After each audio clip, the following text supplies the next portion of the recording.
So one of the chores that I had was cleaning the pens. You know, we had my father probably had at tops. He had about 4,000 birds, but a lot of farmers had many more birds. There was on 44 the cameras were Hatton's body. That used to, it's a big chicken. It was 2 or 3 levels there. It was a huge chicken farm. There were big chicken farms around. Demers Farm on Summer Street. There was some real big poultry. Emerald, that was in Seekonk, but Emerald's Poultry Farm in Seekonk. There were some big poultry operations at the time, and prior to that, that's another thing that went out during the 40s. You know, the early 50, about 1955 or so. The prices of wholesale eggs went really down, and so a lot of farmers, like my father, got out of the poultry business, and it became a problem. Now you're out searching for the materials. But anyway, it was that was a chore. Dropping plants for my father. We used to transplant by hand with a trowel, and you marked the rows. You went, if you had 18-inch rows, you had like 3 markers, a pull, triangular pull thing where you'd run it, you walk it across, and you make all the rows. And then my job was to drop the plants that far apart for my father to take the plant and plant it. Bringing boxes to my father, crates and boxes. Open the boxes up for them so that he could save time and not have to move so much to get boxes and everything else, so he can move faster, so he can put out more things faster, you know, put up more produce faster. Every other moving irrigation pipes, just everything, you know, did tractor work as you got older was another thing that happened with farm families. If you grew up on a farm, you got on top of tractors early in life. You were 7, 8, 9, 10 years old. You were on tractors. You were learning about how machinery worked. You learned to drive trucks and everything else on the farm. So by the time you were 16, you knew how to drive already.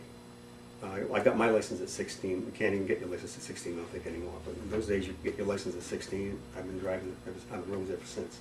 But that was a common thing. So that was, you know, that was a big step forward if you were able to drive a tractor or drive, you know, as it went along, you were able to do these different kinds of chores on the farm. Which chore did you hate the most? Pitching manure. That was the toughest because the poultry houses were what they've gone back to now. They were all that way at one time. They were laying houses where you had pens, maybe 25 by 25 foot pen where you kept maybe 250 birds in that pen. And you had shavings on the ground, on the floor, cement floor or wooden floor with shavings, wood shavings. And almost every laying house, any poultry house that I've ever seen was set up where the roofs were in the back, the north side of the building. And we usually had more windows on the south side for sun and for heat, ventilation. You had some windows in the back. And you had your, on either side, you had your laying nests, usually group nests where you had a cover. You raised it up and there was shavings in there also, and a little opening in the front where the hens could go in, and they could have different nests, maybe 3 or 4 or 5 nests in that one little box, and lay their eggs. So that was another trade that was picking eggs. Putting the grain in the hoppers. The hoppers normally had a flipper on top so the birds couldn't land on the grain or dirty up the grain, and usually there was automatic waterers. Well, around the automatic waterers and around the roosts, it got pretty. There was a lot of ammonium nitrate. It was really smelly because it was hard and it was wet. Under the roost, sometimes it would be that high. So, and you had to take manure forks, something I'm sure you've never seen. They had maybe 8 or 10 tines in them, about that wide, and about that long. And you push your foot into them because they're so hard you couldn't even do it with your regular arm muscle. You have to put your foot into them, grab it, and haul it to the front of the house, the pen, pitch it out a window into a truck, and that was. But your eyes would be just watering. It was either that or it was the pot that was dry, the lid that stayed dry became very dusty. And that also got up into your nose. It was a pretty tough job. That was the worst job. What were some of the fun things you did as a child on the farm? Again, during that era, it was out in Rehoboth. I don't know about other farmers, but we pretty much were on the farm. Our life was go to school, farm, school, farm.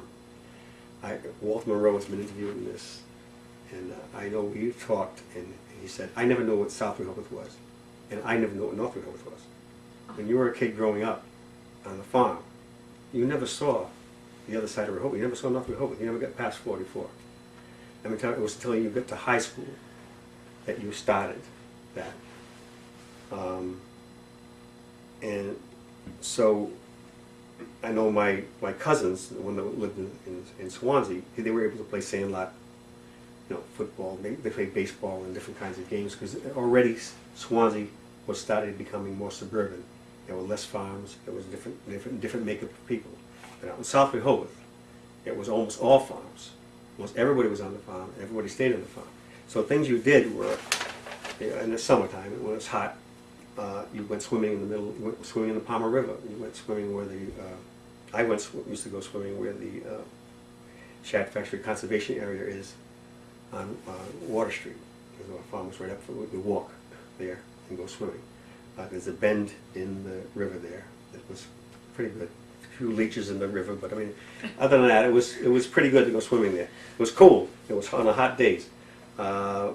You'd play with your relatives when you got to visit your relatives. You played typical games that you used to play.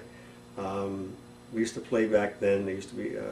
I used to go to. My mother was from the city. Father was from the country, and she lived in Fox Point, Providence. Section of Providence, and we used to go down there and play. I had a lot of cousins down there. There were 14 in that family, so a lot of cousins would go down to that place, and we played down there. So you played with your relatives. The farms were far enough apart that you really didn't have too many friends close to where you were within walking distance, because nobody was going to take you anywhere. You'd have to walk there. Different than my son. My son would bike to Dighton to visit his friends, because even back when he was going through high school and everything else, distances became a problem to be able to play with friends and stuff. I had one friend that was another farmer's son that was on Providence Street, and that was a big deal. But my father to bring me to Providence Street from Water Street so that I could lift weights with him. We used to lift weights and stuff when I was going to high school and stuff. But they had this game down in it was common back then. You played with chestnuts, and you have kingers. And what you did was you took horse chestnuts, and they had them in the city and they had them in the country. So even in Providence, they had these horse chestnuts. And you'd get them and you put them in a drawer, and you let them dry up, and they get very, very hard.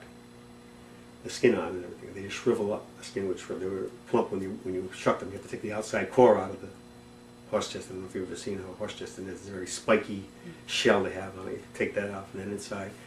Then you let them dry in the drawer. It took a while. The longer you let it dry, the harder it became.